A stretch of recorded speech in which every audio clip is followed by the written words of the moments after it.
vertus.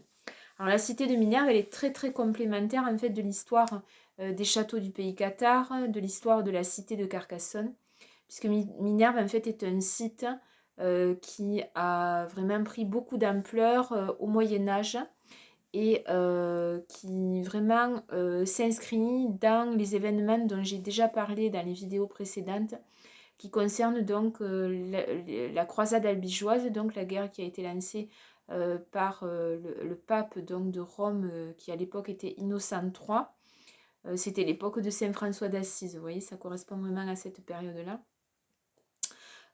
Et donc, Minerve s'inscrit dans cette histoire-là, puisque Minerve est une cité qui va être assiégée par les croisés, donc les armées papales, pour récupérer le site, donc un site qui protégeait des cathares. Donc il y avait une communauté cathare qui vivait à l'année, en fait, une petite communauté, mais quand même importante vu la taille du site.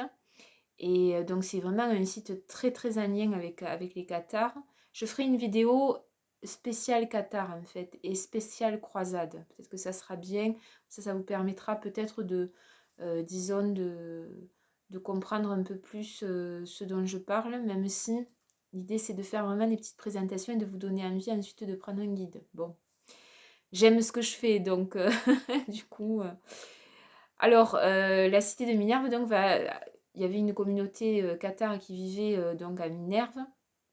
Et Minerve est un site qui va protéger des cathares venant d'autres lieux durant la croisade, entre autres les cathares, communauté cathare de Béziers, qui va être euh, récupérée en fait par le seigneur de Carcassonne à l'époque, donc Trancavel, qui va venir avec les cathares, qui va les prendre un petit peu de force pour les amener jusqu'à Minerve où ils vont se réfugier, sachant que Minerve est une cité amie. Les seigneurs de Minerve en fait sont donc le seigneur de l'époque c'est Guillaume de Minerve. Vous voyez, on ne cherchait pas trop à complexifier les noms. Et ce seigneur-là, en fait, il était ami de Trancavel, hein. Il y avait des liens de vassalité et des liens d'amitié. Donc il va bien sûr accepter de protéger la communauté cathare, sachant qu'il y a déjà des cathares qui vivent sur son site. Alors Minerve, c'est vraiment un coup de cœur pour toutes les personnes que j'ai guidées, en fait, vraiment, de différents pays. Je pense vraiment aux Hawaïens, Australiens, Américains, les Britanniques. euh, ouais, voilà, j'ai eu vraiment bon, le français, italien, des gens très très différents. Et je dois vous dire qu'à chaque fois, il y a eu un gros coup de cœur en fait sur Minerve. Parce que le site est magnifique. On l'appelle en fait le mini Colorado. Parce que la cité de Minerve, en fait, c'est une cité qui se trouve en hauteur, hein, à plus de 100 mètres d'altitude. Et elle est placée donc sur... Moi, je parle souvent de piton rocheux et peron rocheux parce qu'il y a beaucoup de roches ici, hein. On est vraiment dans un relief, disons, issu du secondaire. Vous voyez, toutes les roches sédimentaires quand la mer, en fait, recouvrait les terres et qui ensuite donc vont se bouger, se surélever, retrait de la mer, enfin voilà. Donc je parle souvent, c'est un paysage souvent qu'on retrouve ici, c'est un paysage minéral. Il y a des paysages de forêt, là où je vis, dans la montagne noire, mais les Corbières, le Minervois, c'est très minéral. Et la cité de Carcassonne, c'est vraiment la grosse cité de pierre, quoi, hein. Voilà, donc Minerve, en fait, c'est vraiment comme une sorte d'île sur une roche et elle est entourée de canyons en fait, qui ont creusé très très profondément. Donc les canyons sont tout en contrebas et on a la cité de Minerve donc entourée par ces deux canyons. C'est comme une île en fait, hein. Et on se place sur un immense plateau, quelque chose d'assez stupéfiant, qui est ce qu'on appelle donc le causse du Minervois, très sec, hein. Il n'y a que la vigne et la caillasse et disons les plantations en fait méditerranéennes vraiment de type chêne kermès qui vont pousser sur ces lieux parce que c'est vraiment de la rocaille. Et Minerve, c'est un lieu qui est très connu, le Minervois, pour le vin en fait, hein. il y a des productions de vin, et le vin du Minervois, c'est vraiment un vin, moi, que j'apprécie particulièrement, et qui a vraiment le goût de la roche, vous voyez, c'est très très particulier. Mais si vous aimez le vin, là, c'est c'est le top.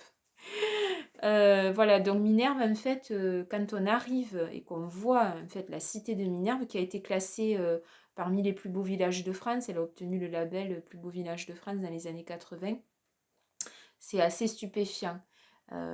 C'est grandiose, quoi, hein. C'est vraiment un mini Colorado. Et donc, c'est pour ça que je parlais des Américains ou des Australiens qui sont habitués quand même à avoir des paysages très impressionnants, hein, dans leur pays, qui eux ont le Colorado, ont le Nevada, ont vraiment des choses comme ça. Mais alors là, ils sont frappés en fait par la beauté des lieux. C'est un mini Colorado, c'est-à-dire c'est comme une maquette en fait de Colorado, mais c'est fantastique, c'est superbe.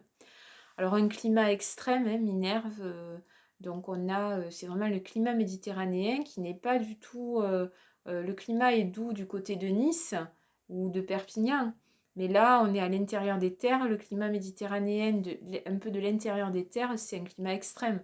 C'est-à-dire à Minerve, on a l'été, c'est vraiment le cagnard, hein, la canicule, puis alors pour trouver un coin d'ombre et un peu d'air, c'est pratiquement impossible. Et sauf si on descend dans les canyons où là on trouve de la végétation et puis un filet d'eau. Et puis en hiver, il y a carrément des mini blizzards. Hein, ouais, ouais, des mini. Alors mini, hein, c'est pas des gros blizzards, mais quand même tu te retrouves dans du blizzard en plein hiver. C'est très particulier. Au printemps, c'est de toute beauté, donc je reparlerai de l'histoire dans très peu de temps, mais au printemps, c'est de toute beauté parce que c'est les périodes où il va y avoir de la pluie, et en automne aussi. Et quand il pleut, en fait, ça fait des mini cascades qui sortent carrément des falaises, hein, c'est très très beau. Et puis l'eau, en fait, quand les canyons se remplissent, parce qu'il y a des périodes vraiment où l'eau devient souterraine et les canyons sont complètement à sec, eh bien, on a une eau pure, puisque tout est filtré par une roche sédimentaire, hein, une roche calcaire. Donc là, l'eau, elle est translucide dans ce paysage magnifique. C'est vraiment de toute beauté. Et après, Minerve, c'est comme un mini Santon, en fait. C'est comme les villages de Santon, les villages provençaux. On allait vraiment cette vision-là de jour, comme quand le soir tombe, en fait, que les quelques lumières des quelques habitants qui vivent à Minerve, parce que c'est très réduit, hein, il y a une population, il doit y avoir une soixantaine d'habitants, ils allument leur lumière, vous voyez, et ça fait vraiment un village de Santon, c'est extrêmement beau. Alors Minerve, en fait, le site, donc, au Moyen-Âge, va va être attaqué, en fait, par les croisés. Donc un siège qui va se dérouler en été, puisque le problème de Minerve, c'est un peu comme le problème de Carcassonne, c'était des problèmes et de beaucoup de châteaux en fait au Moyen Âge, sur ces territoires-là, très secs en été, c'est des problèmes d'approvisionnement en eau.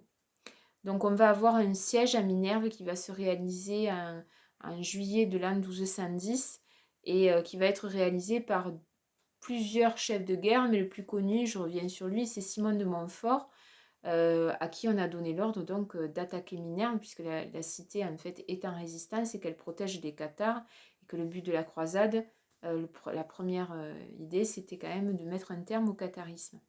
Donc Simon de Montfort, on connaît le siège de Minerve pour la présence de Simon de Montfort, qui va faire venir une catapulte, une très grande catapulte qu'on appellera la Malvoisine. Donc il y a une reconstitution quand on va à Minerve, et qui va réussir avec d'autres armées de croisés tenues par d'autres seigneurs, qui vont entourer ce plateau, qui vont entourer le site de Minerve, très difficile d'accès, donc on va se positionner sur les plateaux, et qui vont bombarder en fait jusqu'à ce que la cité en fait se rende. Alors la partie dure en fait de l'histoire de Minerve, qui reste quand même inscrite, disons un peu dans la pierre, hein, c'est que les cathares en fait qui sont protégés dans Minerve vont refuser en fait d'abjurer leur foi.